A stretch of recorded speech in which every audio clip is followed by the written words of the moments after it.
نبی اکرم صلی اللہ علیہ وسلم نے فرمایا جو شخص سورۃ البقرہ کی آخری 2 آیتیں رات کو پڑھ لے تو یہ اس کو کافی ہو جاتی ہیں.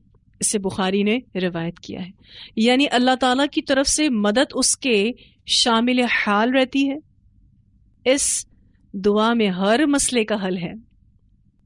یا آپ کو شیطان سے کافی ہو جائیں گی، ہر مشکل پریشانی سے کافی ہو جائیں گی. ایک اور روایت آتی ہے، آپ صلی اللہ علیہ وسلم نے فرمایا اس سورت کی آخری آیات مجھے عرش کے ایک خزانے سے دی گئی ہیں، اور یہ آیات آپ صلی اللہ علیہ وسلم کے سوا کسی اور نبی کو نہیں دی گئیں. اسے مسند احمد نے روایت کیا ہے. یہ حدیث سنن نسائی، طبرانی، بیہقی، حاکم، دارمی سب میں آتی ہے. یعنی یہ اتنی اسپیشل دعایات ہیں جو صرف اور صرف ہمیں عطا کی گئی. ہم واحد امت ہیں جن کے پاس یہ دعایتیں ہیں. ہم سے پہلے کی امتوں کو یہ نہیں دی گئی. پھر نبی اکرم صلی اللہ علیہ وسلم کو معراج کی رات میں جو 3 چیزیں ملی تھی تحفتاً، ان میں سے ایک سورۃ البقرہ کی آخری یہ 2 آیات ہیں. اس بارے میں روایت آتی ہے، سیدنا عبداللہ بن مسعود رضی اللہ تعالیٰ عنہ بیان کرتے ہیں کہ جب رسول اللہ صلی اللہ علیہ وسلم کو معراج کرائی گئی تو آپ کو سدرۃ المنتہا کے پاس لے جایا گیا جو چھٹے آسمان میں ہے. یعنی اس کی جڑ چھٹے آسمان میں ہے اور زمین سے اوپر جانے والی چیزیں یہیں پہنچتی ہیں. پھر ان کو قبضے میں لے لیا جاتا ہے اور اوپر سے جو کچھ زمین پر آتا ہے وہ بھی یہاں تک پہنچتا ہے، پھر اس کو وہاں سے لے لیا جاتا ہے. یعنی جو بھی نیک اعمال آپ کرتے ہیں نا، یہ سدرۃ المنتہا تک پہنچتے ہیں، پھر اس کے بعد اس کو قبضے میں لے لیا جاتا ہے، یعنی اس کو سیو کر لیا جاتا ہے. اور جو کچھ بھی آسمان سے نیچے آنا ہے نا، تو وہ بھی پہلے کہاں اترتا ہے؟ اس سدرۃ المنتہا پر اترتا ہے، پھر اس کو زمین پر شفٹ کیا جاتا ہے. فرمایا اذ یغشی السدرۃ ما یغشی، جب اس بیری کو ڈھانپ رہا تھا جو ڈھانپ رہا تھا. اصل میں اس بیری کے درخت پر اتنی خوبصورت چیزیں نازل ہو رہی تھیں جس کا ذکر سورۃ النجم میں آتا ہے آیت نمبر 16 میں. فرمایا اس جگہ رسول اللہ صلی اللہ علیہ وسلم کو 3 چیزیں عطا فرمائی گئیں. 5 نمازیں عطا کی گئیں. یعنی یہ اسپیشل سفر تھا تو اسپیشل تحفہ کیا دیا گیا؟ 5 نمازیں.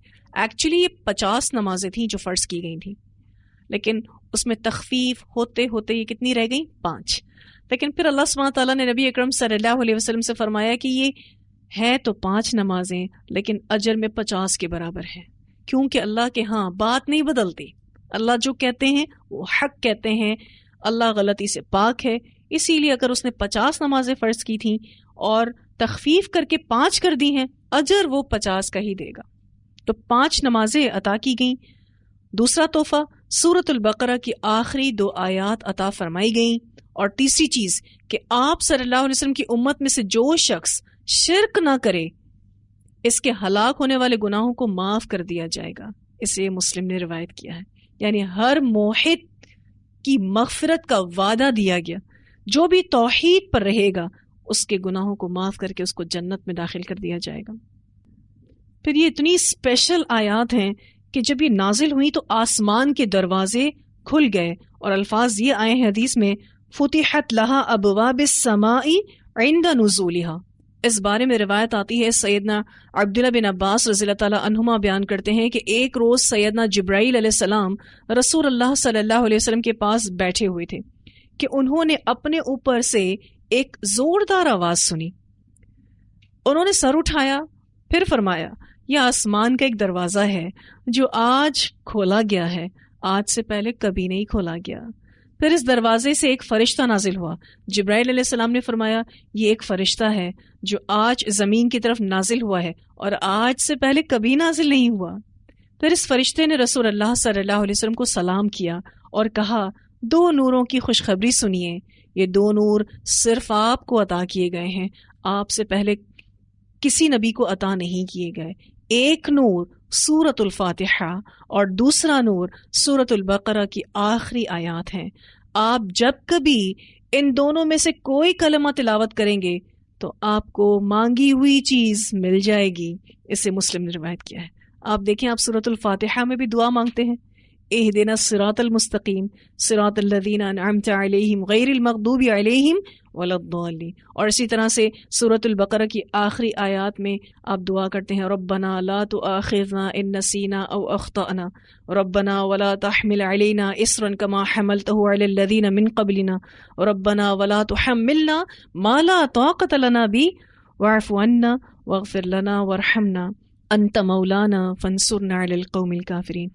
جو بھی دعا آپ مانگیں گے، جو بھی کلمہ آپ تلاوت کریں گے، آپ کو مانگی ہوئی چیز مل جائے گی. یہ شیورٹی دی اللہ تعالیٰ نے. کیوں؟ دعا سکھائی اللہ نے ہے نا. تو جو دعائیں اللہ نے سکھائی ہیں اگر ہم وہ مانگیں گے تو اس کی قبولیت میں کوئی شک نہیں ہے، وہ انشاءاللہ قبول ہوگی.